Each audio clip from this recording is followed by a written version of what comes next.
ইফতারের জন্য ইফতারের সময় যাকে পাবেন ডেকে নিয়ে ইফতার করানোর চেষ্টা করবেন। গরিব মিসকিন অসহায় নামাজি ব্যক্তিদের জন্য, রোজাদার ব্যক্তিদের জন্য ইফতারের ব্যবস্থা করে দিবেন। আমাদের মসজিদও ইফতারের ব্যবস্থা হয়, যদি পারেন আপনিও সেই ইফতারের মধ্যে শরিক হয়ে যাবেন। আপনার দ্বারা যদি আরেক রোজাদার ভাই ইফতার করতে পারে আপনি তার সমপরিমাণ সওয়াব পাবেন। সেই খেয়াল রাখবেন যে হুজুর আমি রোজা না রাইখা যদি করাই, রোজা না রাইখা যদি করাই তাহলে হবে কি না? কিছুই হবে না, সব জিরো। আপনি রোজা নিজে না রাইখা আরেকজনকে ইফতার করলে লাভ হবে? কথা বলেন না, লাভ হবে? আপনি নিজেই রোজা না, আরেকজন রোজাদার ভাইকে ইফতার করে আপনি তার সমান সব লয়ে যাবেন গা? না না, এটা হবে না। এই লাইন বন্ধ। কারণ আল্লাহর কাছে বাটপারি চলে না, আল্লাহর দ্বারে বাটপারি চলে না। মানুষের কাছে আপনি বাটপারি করে ধোঁকা দিতে পারবেন, কিন্তু মালিকের কাছে ধোঁকা দেওয়া সম্ভব? টাকা দিয়া সব হয় না, নিজে রোজা রাখতে হবে, তারপরে রোজাদারকে ইফতার করাতে হবে। নিজেও রোজা রাখবো, অন্যজনকে রোজা রাখার জন্য উদ্বুদ্ধ করব, উৎসাহ দিব, ঠিক না বে ঠিক? দরকার আছে না নাই? যে ব্যক্তি রোজা রাখে না তাকে বুঝাইবেন ভাই রোজা রাখেন।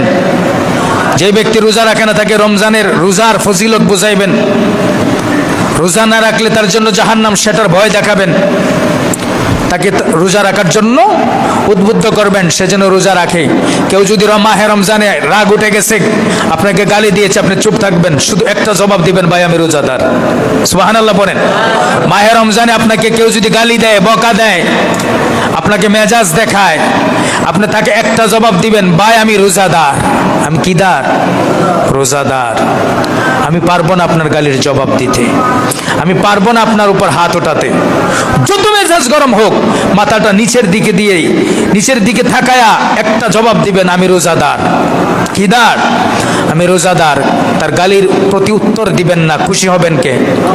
কথা বলেন না, খুশি হবেন কে? আপনি যদি রোজাদার বলে তার সামন থেকে চলে আসেন, সে গালি দেখ, বকা দেখ, যা মন চায় তাই দেখ, কিন্তু আপনি আল্লাহর কাছে কি থাকবেন? ভালো থাকবেন, পবিত্র থাকবেন, আর সেই ব্যক্তিটাও পবিত্র হয়ে যাবে। রোজাদার ব্যক্তির মুখটাও পবিত্র। এই মুখের ভিতর থেকে একটা দুর্গন্ধ আমরা জানি বের হয়, ঠিক না? রোজাদার ব্যক্তির মুখটা কি হয়ে যায়? পবিত্র হয়ে যায় রোজা রাখার কারণে। ওই পবিত্র মুখ থেকে একটা দুর্গন্ধ বের হয়, আমরা মনে করি দুর্গন্ধ। আমার নবী বলেন আমার মালিকের কাছে এটা মেশক আম্বরের চাইতে সুবাসিত হয়ে যায়। রোজা রাখার দরকার আছে না নাই? আমার আল্লাহ বলেন, রে হাসরের ময়দানে আমি আল্লাহ নিজ হাতে আমার রোজাদার বান্দাদের স্পেশাল পুরস্কার নিজ হাতে দান করব।